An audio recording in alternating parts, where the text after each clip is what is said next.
All right. Good evening, sisters and brothers, because I know we have so many folks in our community that join me on our self care day. As you know, I am Dee.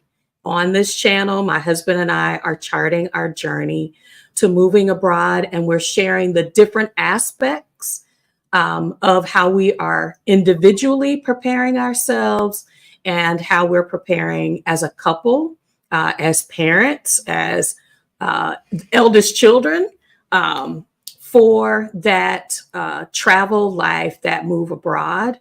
If you're interested in taking a peek on someone living their life and seeing what that incremental journey looks like, because we are making and establishing our plans to exit, whether it's the end of this year or the beginning of next, we are on a path to freedom and we hope that you join us. Please remember to like this video, to subscribe to our channel, and hit the notification bell. We go live several times during the week as we're sharing the people that we're connecting with, things that we're learning from research. And when we travel, we're going to share the details with our audience so that you can learn more on your journey as well. So I want to say hello, oh, my friends, y'all. Winsome, thank you so much for joining. Thank you, Jace. Okay, so Jace is joining us from London. So thank you for staying up late with us. And thank you, LD. Thank you, Marilyn. Oh, my sister. Thank you so much, you guys. When you come and fellowship with us, we are so excited to have community that will do just that. They'll show up and show love, and not just with saying hello in the chat, which we always love, but also introducing you to folks that are in our community. So I want to say hello, Yvette. Hello. So Yvette is a sister. We met through a common friend. You all know Sandra from Lack to Legacy several times. And Sandra said, "This is a sister you need to get to know." And I said, okay. And she said, and she started a YouTube channel. Y'all have a lot in common. My life is so much richer because I have witnessed the beauty that she brings on Yvette Boone Creates, but also we are in these trading streets together. She's much farther down the road, but she is willing to love on those of us who are new, and so much of herself, the beautiful inner light she shares and willingly shares on her channel. So details about my sister are in the chat. In the description box. But I'm going to say hello to a couple of more people who have joined. Hello, Aileen Brown. Hey, Lori. Good evening. Oh, my sister from Spain. Hey. Locating Cozy. Hey, Yolanda, girl, y'all know I'm too old to be saying people's names on the channel, but Yvette, will you introduce yourself, your channel, where we can find you in these social media streets so that folks can connect with you? Well, the easy thing about it is I'm not in too many places. So I really only have I have an IG account, but I'm not as active on there as I am on YouTube. So my YouTube channel is Yvette Boone Creates. And as I say, even on my channel, I'm a recovering software engineer and a lifelong creative hobbyist. And on my channel, I like to create a safe space for Black women to incorporate creative hobbies into their wellness practice. And for me, it includes plants. Plants have saved my life on so many occasions. Amen. We don't even want to. We can't go down that rabbit hole because my eyes will start leaking. It's not crying. It really is leaking. But yeah, I love my plants. My plants have been my saving grace on many occasions. So Well, I mean, when I reached out, she said yes, and I hadn't even proposed anything. So when I say people are down, down, down with the look at Maryland. I'm telling y'all, when you get community like my community, Maryland, and already posted Yvette exactly. Boone creates in the chat. That's what I'm talking about. Get some of this loving because what I have come to realize, and my grandmothers, it was more that what I recognize is it was more than just they had a lot of plants. Mhm. These plants, I have come to understand, bring healing. I know Natural Ally. You're going to be on her channel next. She's a part of this community as well. But she could go. I mean, my grandmothers went out on the porch to find, when somebody had a tummy ache or somebody didn't cut their finger, they knew about the earth and they knew about what grew out of the earth Yes. that could heal. Not just that, like they created an atmosphere in their home Hmm. from the plants that they intentionally Hmm. brought in. I did not understand what I was witnessing, what I was a part of. How, as much as I want to double down on the plants, but where I'm going with this is plants are a metaphor for how you live, Hmm. and plants can be a part of what I feel like is a segue to welcoming growth and change in your life intentionally. How did that, as we started our conversations when I did my official pitch, what resonated with you about that? Um, about say, ask me again. Yeah. What resonated with you about using plants as a metaphor for welcoming growth and change in your life? Okay, so for me, watching plants grow, plants have a desire to live. Like Mm. they will climb, they will grow through cement to live. How does that not inspire you? Right? Like I've seen times when I've taken my plants out of soil and put them in water, and they create roots that acclimate to the water. I Mhm. take them out of that water and I put them in soil, and they acclimate their roots to the soil. Like you, girl, you about to make me start crying. Like seriously, there is no other,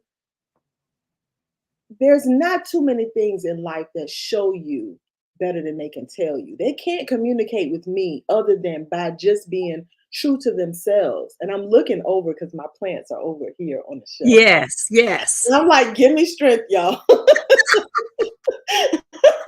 But seriously, they strive really hard to live. Like sometimes it takes a lot to kill a plant, right? And even when you kill them, they're feeding the pest. They send out a signal to call the pest to say, I'm dying, but I want to feed you. Like seriously, girl, we're not crying in here today. Woo, woo. I just so as plant mamas, as um there are a lot of people who feel like they don't have a green thumb. Like I need to have knowledge. And one thing that I know that I've learned from plants is forgiveness. Mm, mm-hmm, mm-hmm. Um, I've learned that in my body. My body is very forgiving. I mean, when you talk about what we do to our bodies as young people, and and we resurrect that body, pulling all nighters and going to class the next day. Like we do the do to our bodies, but the transformation of life with of age, um, I'm seeing even now my body be forgiving to me. Plants that, you go out of town for 3 weeks, tell them the truth. When it comes to being intentional with your plants, I have decided to have a collection, and I'm gonna tell a little story really quickly. I had an uncle. My uncle loves to tell jokes. He's one of those funny tell dad jokes all the time kind of people. And I was probably a younger teeny bopper, and he had gotten a divorce. And I said to him, well, because I'm trying to help him find a girlfriend. I said, well, what kind of women do you like? And he said, I like women that like me. And I laughed about it because I was like, okay, that doesn't tell me much. But let me tell you, that thing resonated with me. And through life, I have always remembered that. When I choose plants, I choose plants that do well in my home, even when I'm neglectful, right? Mm. Don't choose plants that require so much from me that they're gonna make me feel bad about the type of plant parent that I can be. So I Okay. choose plants that will sustain themselves in my home when I need a break. If I want to go 3 weeks without watering my plants, I choose plants that can live 3 weeks without me watering Okay. Let's just draw some life parallels, because when I'm thinking about the changes that I'm making in my life, and I've talked about this on this channel, what you described for me was friendships. them.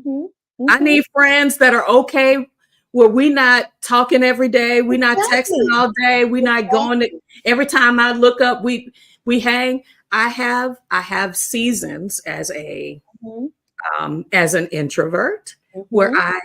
I am silence is healing for me. And I need a friend that will be okay that it's going to be 3 weeks till Hmm. we may touch base again. It might be 3 months. Right. We good, right? Right. We good, right? And so being intentional about um, what processes I bring into my life, I see that parallel, Hmm. because it is not an intention for that relationship to die. It is an intention that I am a seasonal person. I have ebbs and flows. Hmm. If you need a lot of care, and what I shared, y'all, baby, I can kill a succulent. That is just like, I've got a succulent now. It it was a forgiving one, but it was so pretty when I got it. And like, I've got 3 twigs holding on for dear life. They have learned those that couldn't survive didn't survive. But these little 3 sprouts I've got, when I say they holding on, my son is at home right now. Ain't watered them, ain't turned them toward the sun. He ain't done nothing. They waiting for me to come home, Hmm. because they that level of adjustment. What I see, what I love, and I'm looking at this golden pathos over here, babe. They want to vine. They want to. I mean, like, they just wait to just tip over. Hmm. And when I learned that every node Hmm. on that pathos wants to be a whole plant. Exactly. And it's smart enough to know that if it already has enough root, it doesn't have to put out a root. It can be a root or a leaf. That's real talk. Oh. You can have a stem with one node, and that thing will decide whether it needs to be a leaf or a root. And sometimes it can be both. Come on through, life lessons. Come on through, life lessons. I know people think they see your plants and they're like, oh, she's a plant person. But let me tell you, plants is like a parable, right? Like they Mm. have so much wisdom in them and how they grow. Like we complicate things as humans. Like we put all this black excellence, all the isms, all the things, we put all of that on top of it, right? But life is simple and they simplify it all down. And you like, really? Like, really? They're good. They're good. I have a plant in here that I decided I wanted to give her X, Y, and Z. And I'm saying her, it's a him. He's supposed to be a him. I keep misgendering the plant. I'm going to get in trouble. It's going to be all right, though. And so, him, I decided I wanted to do things my way. And that plant was like, what we not about to do is what you want to do. Now, I'm going to go and die. Now, you can get it together, but you got about maybe a week and you need to figure it out. And I figured it out. And he's doing better. But baby, let me tell you, he was out of here. And he let me know I don't have to go by what you trying to do. This is what I need. I don't have no problem telling you what I need. You either gonna give me what I need or I'm out. That let me tell you, what I recognize there in this part of my life, and y'all know I'm 50. I turned 50 last year. Right. What I recognized is you can have a plant that is green, okay, and it'll show you the green. But if you look closely, Mhm, a green plant might droop. mhm, A green plant may be green in the middle, but it'll be yellow on the edges. mhm, This plant is sharing something with you. mhm. What I recognize as a plant parent growing in my parenting skills is and say, y'all okay? Y'all good in here? Okay, I'm good. Let's just roll it. But I spend time, I'm one of those people who will Mhm, stop and ask my plant, how are you doing today? mhm, mhm. Let me look a little closer. Let me take a look at your soil. Right. Let me touch Mhm, your soil. mhm, Um, coming close to look at the details mhm. means you have to intentionally slow down and give Right. yourself the pace. I was walking a couple of days ago Mhm. and I could have pushed through, but my heart was like, baby, you just went up a hill. Give me a minute to catch up with you. Give me a minute to catch up with you. And I was like, you know what? It's okay to Mhm. slow down. I mean, that level of looking closely, listen. There are some plants. I'm trying to remember what I was.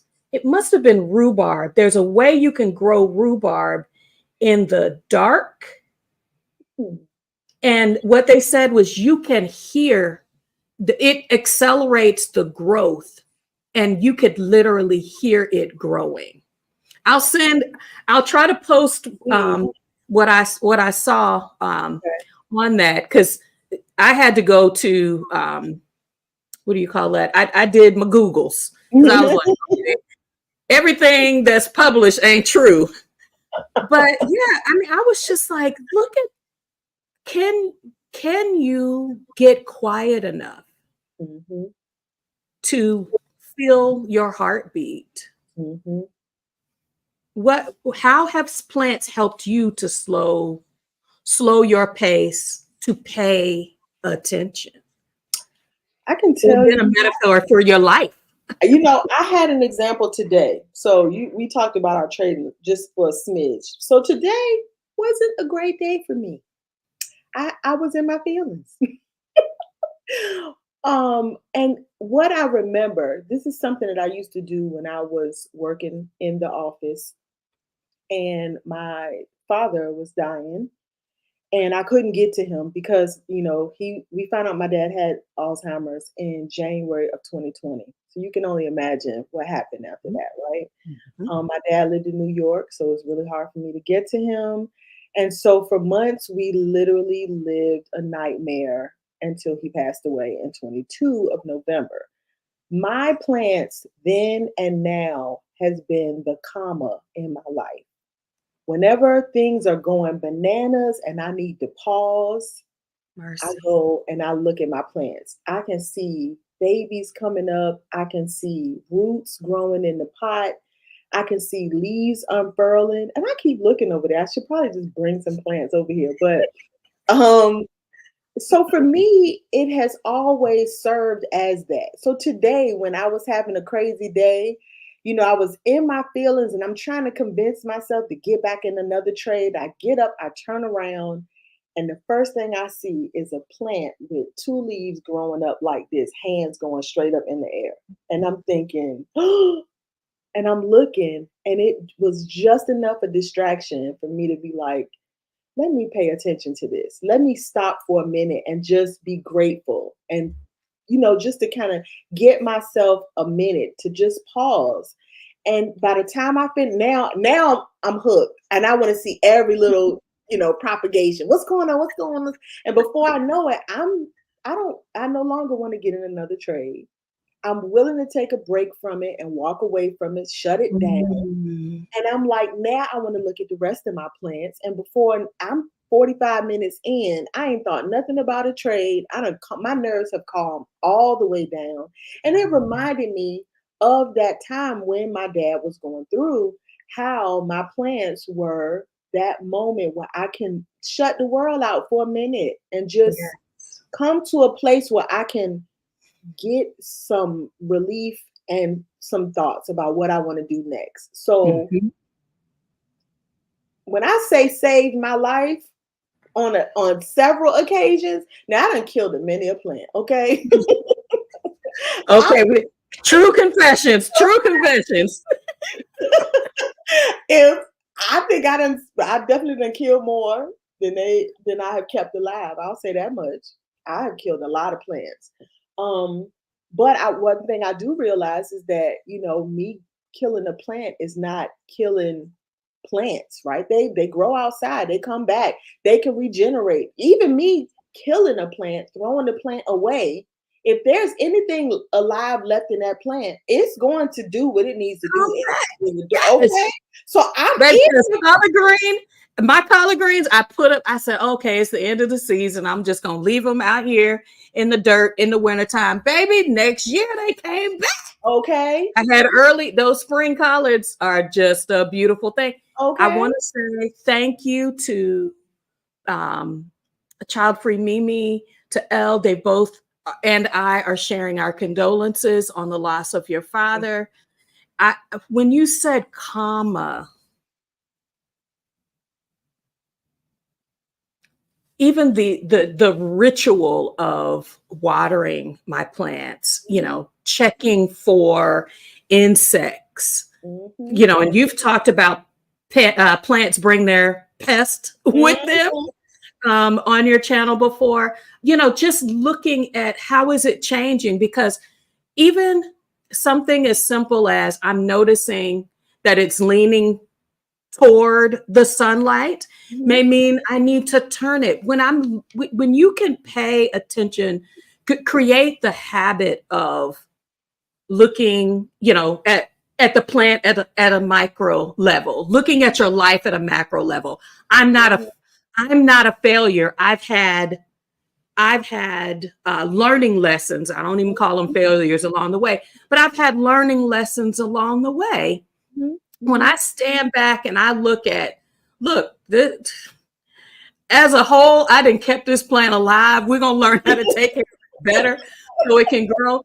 That the jade plant that's been hanging on, it's been I've seen a few new sprouts, but it's Mm-hmm. still only about this big, and I've had it for 3 years. That's So I okay. know I could be doing better, Right. but it's no even in its slow growth, Mm-hmm. noticing that it's growing. How are you noticing in your own life Mm-hmm. that you are growing, that you are changing because the intentional experiences you Mm-hmm. are bringing into your life?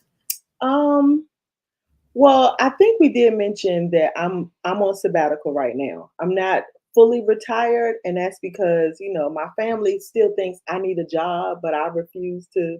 I don't think I need a job. So I tell them I'm on sabbatical when I have no plans on ever seeing the inside of an office again in life.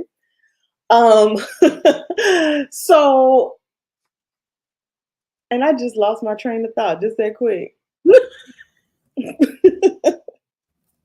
Oh, what plants are teaching you about your life? So Yes. So, and it's still gone. So we're gonna have to talk about something else because it's gone. that's all right. That's all right. I mean, what I wanted to share was natural ally D. Plants Uh-huh. can teach us resilience. Oh, for sure. Definitely, for sure. It's got to come back to me. Help me.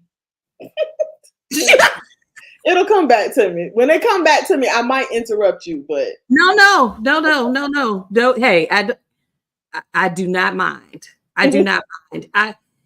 What how long have you been on sabbatical, if you don't mind sharing? I quit my job on April the 7th of 2023. So no, it feels like it's been 2 years. Yeah, it has been 2 years. This Okay. April made 2 years. So I can't I won't say I'll never go back, but what I'm thinking and that statement I'll never go back are close cousins. Mm. Yeah, I don't want to go back. Um, so yeah, I following Stephanie, that daggone Stephanie got all us quitting our jobs. I But keep telling people it's such a trigger. okay, in truth, I was ready. I think long before I even ran into Stephanie, Stephanie was one of those nudges from the universe that I was on the Yes. right path, right? I could not have received what she was saying had I not already asked the question, right? Yes. So when Yes. I turned 50, 50 was my year of unpacking. And I said, I'm questioning everything. Everything was why.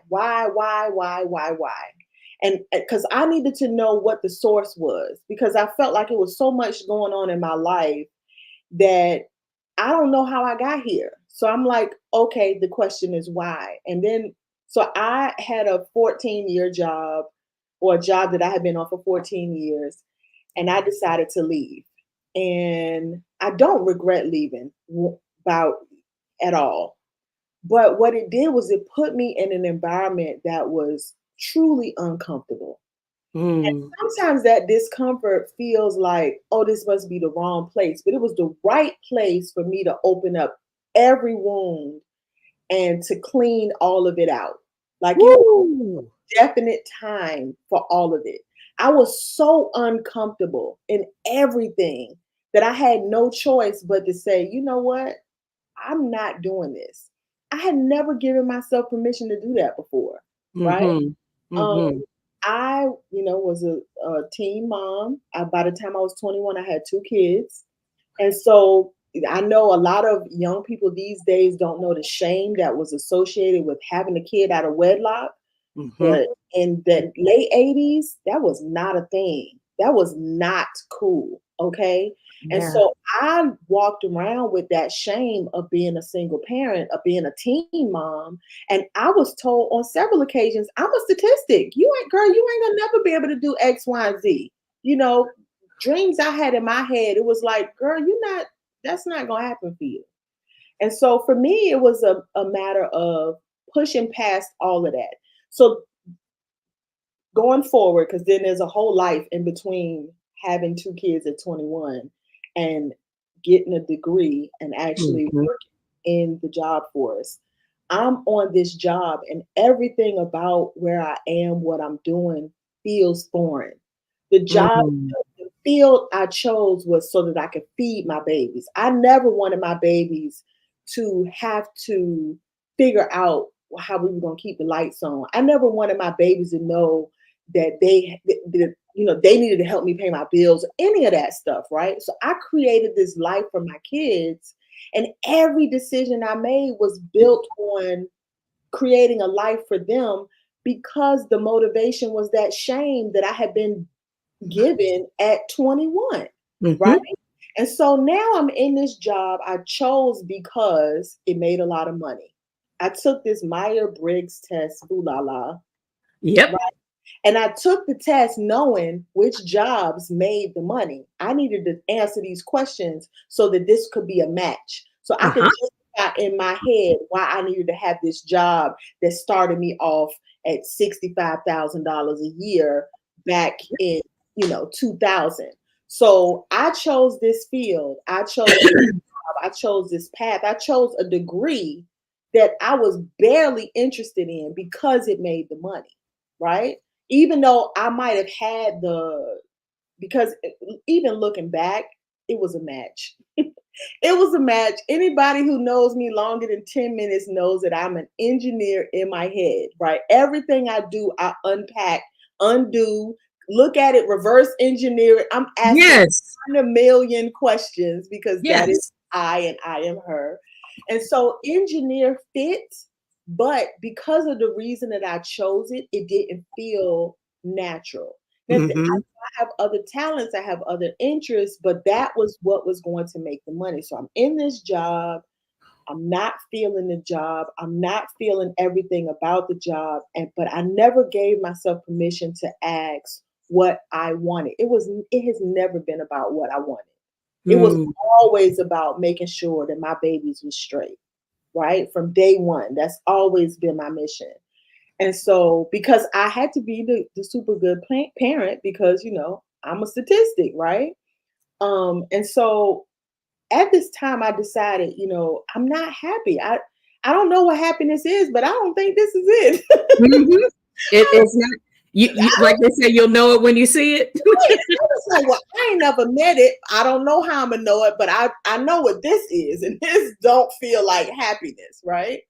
And so I started preparing myself, started just getting things together so that when I figured it out, I could move. They say you don't have to get ready if you stay ready. That was me. Mhm. Like, well, let me get my duckies in a row, right? And so 2020 hit, we had the whole pandemonium thing, Mhm.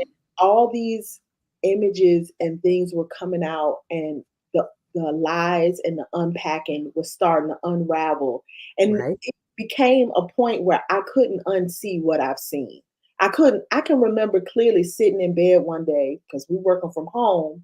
All I needed to do was walk 15 feet to my computer to get on.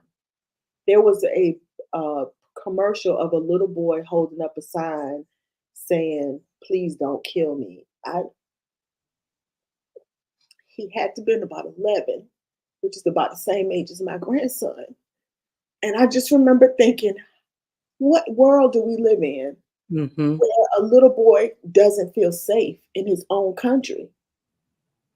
And here I am working with all of what he was afraid of.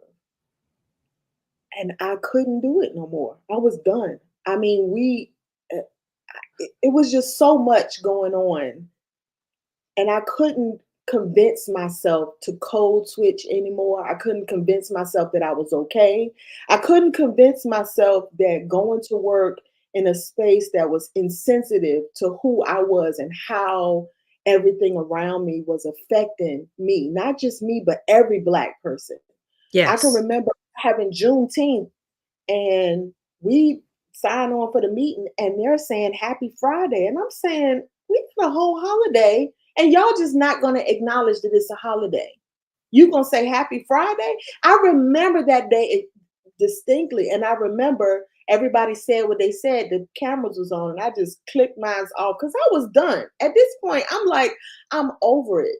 And so I feel I got to this point where I was like, I'm done with this. I need a break. And I took a break from work, but it wasn't long enough. So when I came back, I had no clue what I wanted to do. I just know that I needed to pivot. And so for me, this was one of many major pivots in my life. And even after a year after I quit, I still didn't know what I wanted to do. I just knew what I wanted to do wasn't that anymore. I did not want to show up as resume Yvette. I wanted to show up as authentic Yvette. And I didn't know who she was. So I spent the year figuring out who she was, figuring out what I knew things that I liked, but I never built a dream that wasn't built on those foundations or those blocks that I built in this world that didn't appreciate me. So Mhm. now Mhm. that's what I'm doing now. I'm actually building a life based off of what suits me. And it doesn't matter whether or not it's popular or makes a lot of money or, you know, whatever the new checkbox is, right? It's just about doing that. And so I know that might not have anything to do with plants, but No, this is exactly what I heard you saying was that it's easy to just press Mhm. forward. Oh, It's really I have watched I'm trying to think of the name of the plant. My monstera. mhm, I bought this monstera from Sam's Club, mhm. which plant people are going to cringe. You bought a plant from Oh, Sam's we're not Club. hating. We're not hating. Get them when you get them. But I mean, that plant it'll just grow. And literally, it's like, I know I need to really give it what it needs. I need to go ahead and break it into all of its pieces so that it can be properly nourished and beautiful. And I just keep saying, but I don't know what to do. I mean, like, I know that it needs to be done, but I don't know what to do. And it sounds like what you said was, look, I'm just going to create the conditions, Mhm. whether Right. that is get my money together, start looking around, listening to people that are talking a talk that resonates with me. I'm just going to start putting the right pieces in place, the right soil mix. Right. I'm going to make sure, regardless of the plant, that it's going to get a balance of some sunlight, that it's going to have the opportunity to be well nourished.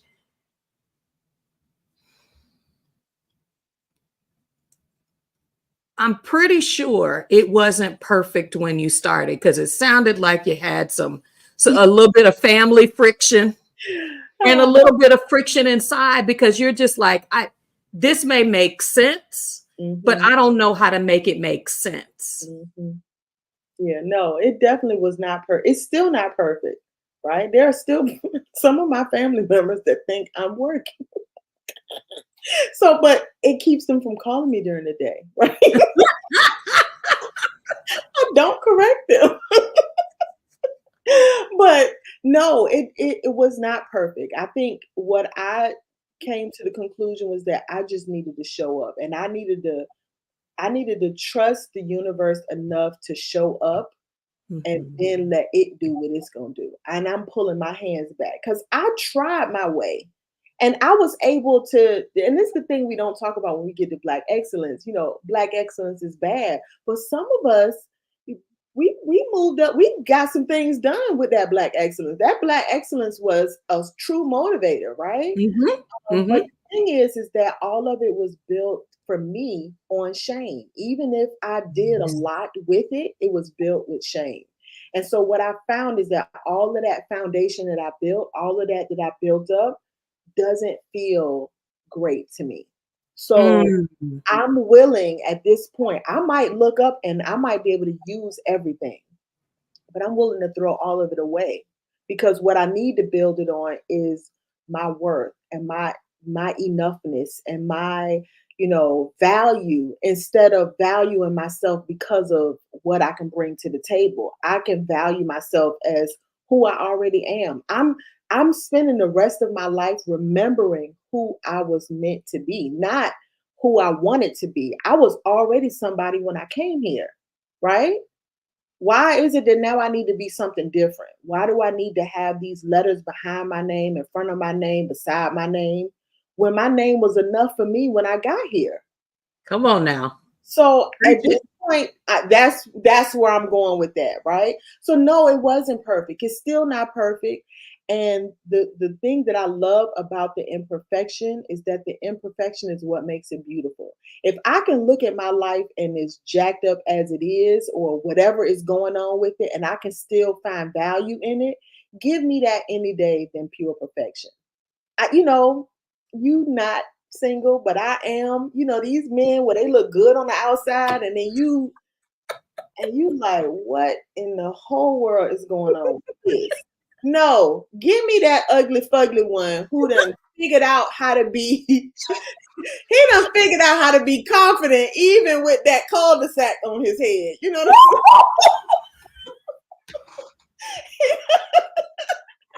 Okay, I'm gonna get myself together. figured out how to be confident. Them ones, them pretty boys, they don't know how to take a hit. You tell them Hey, and they fall apart. I need the one that had to work on his game all through high school and college. Okay, he know how to work everything. That's who. let me tell you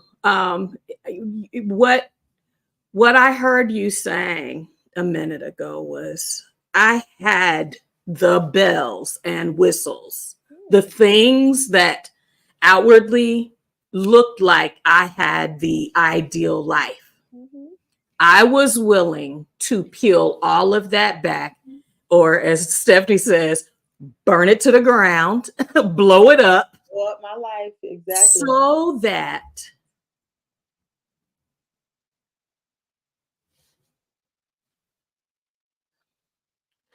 that I could I could grow what was really of value.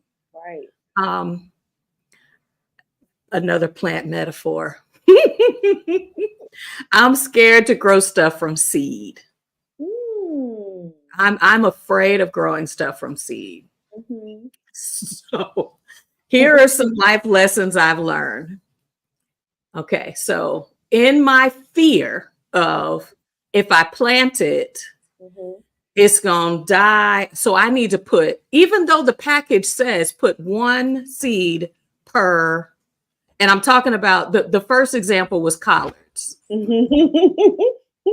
So baby, I put like 3 or 4 seeds in each. Mhm. So then what happened was they were choking each other because they wanted to grow, and I had put too much Right. into one hole. Right. And they were all primed and ready to grow. Mhm. When I spaced them out Mhm. is when they had enough oxygen Right. that they could really, when they developed roots, that they could go deep Right. and give me collard greens the whole season. That's Right. one life lesson. Mhm. The next one about not wanting to grow, I like to get a jump start. So if I'm not going to start them in the house, Mhm. then I want a jump start. So I'm going to go get your bonnet. I think that's what Mhm. one. Those are my tomatoes. I go get my tomatoes, my bonnet tomatoes. I go get my pepper plants. And because I want a jump start. Mhm. But I miss the beauty. You understand what I'm saying? Yeah. When you grow it from Yeah. seed, Yeah. you miss the beauty of seeing that first shoot. And Mhm. baby, when that first shoot come out, you dancing around the house. Look what I done growed.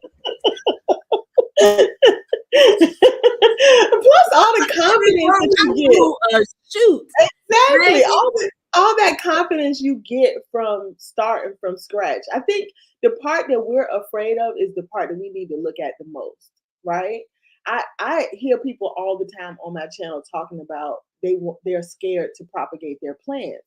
And I'm Mhm. thinking that is the best way for you to learn about your plants is to propagate them. If you can keep it alive, it's hard to kill it.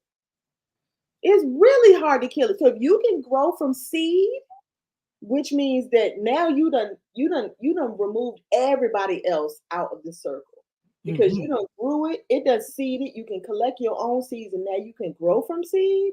Like that's the kind of, and if you want at that point to add somebody in, that's cool. But once you know that whole cycle and you know what it's supposed to do and how it's supposed to work, man, that's a confidence that you can't get from the outside.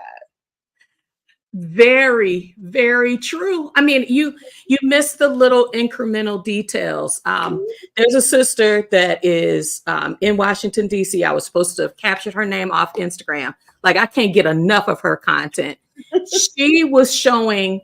So she mentioned a lot of people have concerns about growing from seed, and one thing that I feel like I missed without learning from someone else, and that's a big, if you master gardeners, I mean, that you can learn from everybody and from every part of the process. Mm-hmm. What she talked about was weathering. Mm-hmm. She said you can put your seeds under grow lights. They can, they can get 1 inch, 2 inches. It's starting to get warm outside, consistently warm. So I knew not to put nothing outside before April 15th this year, and give it a week after that. Because what happened? We had that cold snap that went all the way down. What she said was, when you are ready to take your seedlings outside, they ain't never been outside. They're not outside plants, they're indoor plants. And these are two different environments. Yep. You've got controlled temperature, they're getting watered regularly, they're getting loved on. And what she said is, before you put them out, she said, put a little fan so that they get used to the wind. Mm-hmm. She said, when you get ready to take them outside for a few hours and then bring them back in. And then for a little bit longer and bring them back in. And I was just like, baby, you just gave me a whole new life lesson. You hardening them off. You hardening them off, right? It's just like when you have babies. You put bumper guards around them in the beginning, but at some point you got to let them do them. I wiggle my plants all the time. I pick them up and I wiggle them. I let them dance, right? And you letting them dance because that you strengthening their stems. They can handle the swaying, which is what they're used to. This is what makes them thicker and stronger because they're used to being, blown through the wind. We got these ideal conditions in our home, right? Mm-hmm. But in real life, and I hear people say this all the time, oh yeah, I took my plant outside. Sis, they come from outside. That's where they born. We brought them inside. We enslaved the plants. They born outside. So they're built for that, right? But when we bring them in, we do kind of create this ideal environment that really, we kind of hindering them a little bit. But yeah, hardening your plants off before you send them out, allowing them space, giving them a little bit of rough action, it strengthens them. It makes them stronger. So then when you pull a piece off of that plant or you get seeds off of that plant, that thing is stronger. You don't want these little weak plants that you're growing in the house, and they growing real tall, but they're not thick enough to even hold their own weight. They flopping over. You don't want that. You want one that's thick enough that's going to handle, the growth that they have on them. So yes, honey, hardening them off, getting them nice and strong for the outside. I have shared about house sitting on this channel, and people are like, I don't know how to travel by myself. I've never solo traveled. I'm having Jace on in the month of May, and she's going to be talking about solo travel as a woman, because I shared my married solo travel, and I was just like, I need some other sisters who are out here saying, look, you may not have done it before. You may not have seen women around you travel alone, but start where you are. Go get a hotel room by yourself in your city, or house sit in your city, house sit in your, in your state, throughout the US. I have been to some beautiful places. As I've gotten more confident that I can navigate these things, it's been a while. I mean, I'm 50. I haven't been on my own. Let's see, we've been married 25 years this year. Nice. Congratulations. Like, I travel for work, but like when you out here for weeks at a time, like you gotta know how to take care of yourself. It's different. It definitely is different. I've been married before, and when you're married, it's like growing up with a daddy. Like it's a whole different energy you carry with you. You know what I'm saying? Because I know if I get someplace, even if he ain't here, if this don't look right, I'm calling, hey, look, babe, this don't look right. Something don't feel right. when you single, ain't nobody to call. So you got to move differently, right? Like it's a different energy that comes along with that, right? But I wouldn't Yeah. expect if I was a single traveler to just decide, tomorrow I'm just going to travel for the next year by myself going to different countries. I would, like with the hardening off, I would try different things. Like you say, try your neighborhood, try going to dinner by yourself, try going to the movies by yourself, try, Mhm. all these things. I mean, I can look back on a time when I first started traveling by myself. I probably jumped out there a little bit more than the average person would have, but I was like, well, ain't nobody else. I think what I did was I went to a resort. It's real easy to go to a resort by yourself because you're protected. It's not like you're in an Airbnb and you're gonna eat at a certain place, you're gonna do certain things, they're gonna pick you up from a place, they're gonna look after you. So that would even be another option. Try going to a resort, an all-inclusive Mhm. resort, so that you got somebody that knows you ain't came to your room or you ain't came out of your room. Let me check on you. Because that's the scary part, right? Like Right. I came into my Airbnb by myself and I'm like, what's that noise? Is that somebody breaking in? Did they see me coming here by myself? You can't carry a gun. Not that I could do anything with it anyway. I probably shoot myself trying to shoot them. So yeah, I think that's the scary part is that, but yeah, I would definitely do something like that. But don't not do it. Please don't not do it. Travel, get out, see things, enjoy. I I started this conversation talking about my grandmother, Mhm. but my grandmothers, my dad's mom and my mom's mom, um, were green bodied people. Like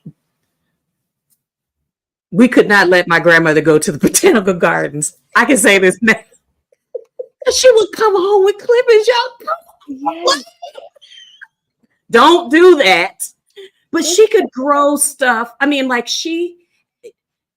my grandmother completed 11. She might have done 10th grade. Mhm. She could have been a botanist. The way that she knew plants, she Mhm. knew them. There's you, whether it's a technical analysis or Mhm. you studying up on, because you were telling us something, you were saying, oh, on your channel, and you were like, I'm gonna do some more research, and then once I understand it well enough, I'm gonna come back and teach you. Mhm. I see a cycle within you that reverberates in me about as I learn. Mhm. I'm intentionally learning, but I'm also leaning into my knowing. Mhm. Mhm. How are you? That's what I'm witnessing. What is how are you leaning into your knowing in Mhm. life? In general. Well, I think one thing I'm coming to realize about myself is that I'm a curious person. So I don't know whether that curiosity for me has never been brought out at all. My brother was the really smart one in our little small family. And so, I graduated, I was a strong C+ student in high school. So, for me, curiosity wasn't about me learning about things, but I think as as an adult, I think I've come to realize that I have a really strong curiosity, and that just keeps me actively learning things and trying new things and not. I don't know that I'm not afraid because I'm still afraid, but yeah, I lean in on the curiosity, and because I know I am a creator. Like I am a spinoff of my heavenly Father. And Mhm. if he created, I can create. And so for me, that process of creating is seeing something that's been done and that question, that's the curiosity part. It's like, what happens if I do this? And then I try it and then I realize, oh, that's a whole different thing. That is a Mhm. spin-off or something that was inspired by this thing, but it's different, right? Like it's not the same as that, but it's something different. And so I just lean in on that curiosity. I don't know where it's going to take me. Some things I try, I have no idea where it's going to end up. I but what I do want to do is appreciate the fact that I was able to be curious. And one thing that I've come to realize is that when I embrace my creativity, the universe knows what to do with it.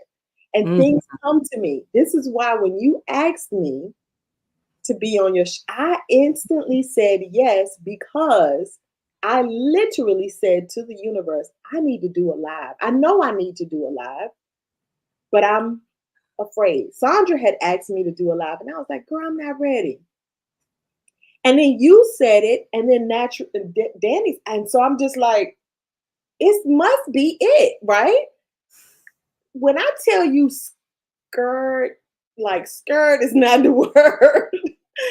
Totally When wow. afraid.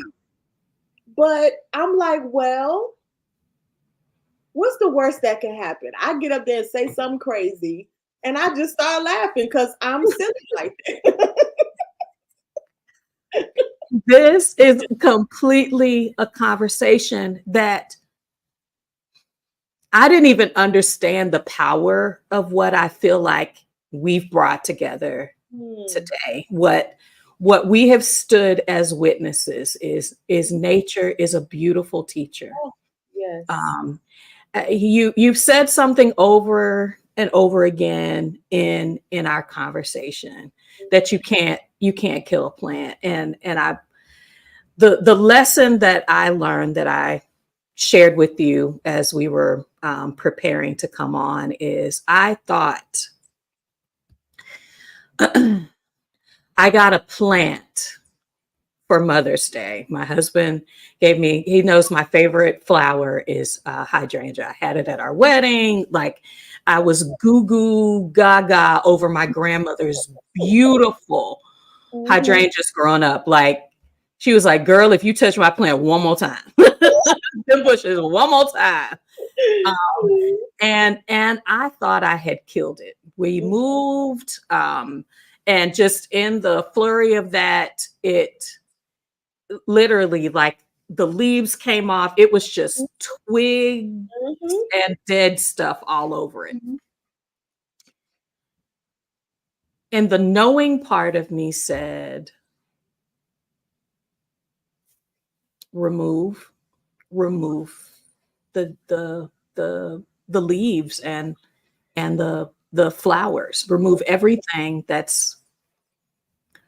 does not appear to be living. Mhm. I mean, literally the stalk. I mean, the stems were hard. They were hard, and it was a small plant. I mean, it Mhm. was still in its original container. I didn't look it up, and I removed it and I left it near the front door. I removed the stems, I watered it, and I left it near the front door. Now, our Mhm. front door has at the top, it's got glass, Mhm. but it's not a particularly, in the sun kind of, where it would get direct sun or anything Mhm. from our front porch.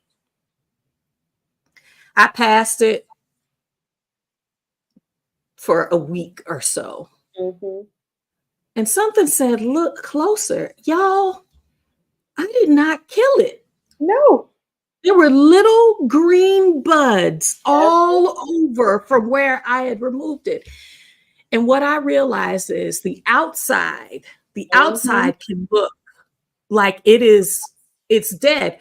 The Right. life is in the roots. Right. And that's the protection, right? In the roots. That's the protection. If you looked still alive, if that thing still looked alive, you would have been doing stuff to it. But because it looked the way it looked, you left it alone. And it was able to do what it needed to do in those roots and build up enough energy to push out what it needed to push out when it was ready. That thing, I'm telling you, God knew what he was doing with these plants. All we just got to do is pay attention to it. Them hydrangeas come back and they're so like versatile. If you give them certain If you change the pH of their food, it changes the color. Like, come on, Yes, yes, how yes. we do that? How can I do something? What can I create that can do something like that? Like that's the thing. I have a hydrangea in front of my house. I don't do nothing to it. And every year for the winter, she looked like a stick. And I'm like, well, I guess she gone. And by the time the summer comes, she back pushing out babies again. I don't even Mm. cut it. I don't do nothing to it. I don't feed it. I don't do nothing. She been here longer. She been here longer than me. What I'm gonna go in here and tell her what to do for? She know what to do. I leave her be and let her do what she need to do. Yes, it's a beautiful thing. I promise you that Marilyn, given that beautiful wisdom, it's great being a curious person, not nosy. I've always been curious. I want to know and always learning. At my 75th summer, ladies begin now. Do whatever works for you. Right. When I say you don't have to have it all together, and No, if no. the only person holding you to the you need to be an expert is you. Yeah, The- yeah, Sisters all over the world are flourishing yeah. based off some basic principles that are in Mhm, that are in our roots, whether it's curiosity, like what you said, mhm. like I am worthy of goodness Yes, to myself, yes, for myself, yes. and then creating the right environment Mhm, for love, for growth, for friendship, for connection. We can be our authentic selves. We can welcome growth. yes. We can create the space Mhm. to change in our lives. And I am so honored to have reached across to a sister who is inspiring my journey, my laughter to tears.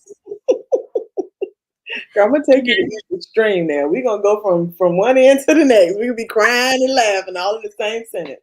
Absolutely, absolutely. So I wanted to say thank you to Yvette. I want to thank the ladies for all your good conversation in the chat, for supporting each other, with making this truly the conversation that we love on this channel. When we invite guests, we're not just hosting. What we're hoping that you do is that you go and like, Mm. subscribe, and hit the notification bell for Yvette Boone Creates.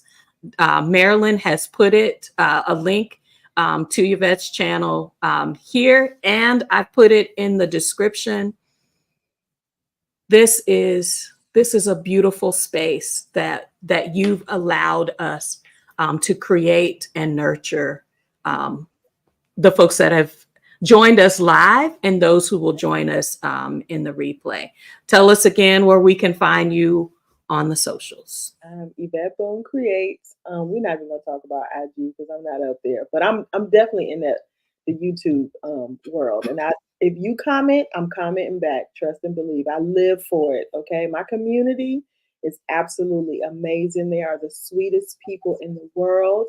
I literally just got plant mail the other day from my community. I'm telling you, the most bravest thing I have ever done in my life was to show up as myself. And they have rewarded me 100%. Thank you again. This is H&D Abroad.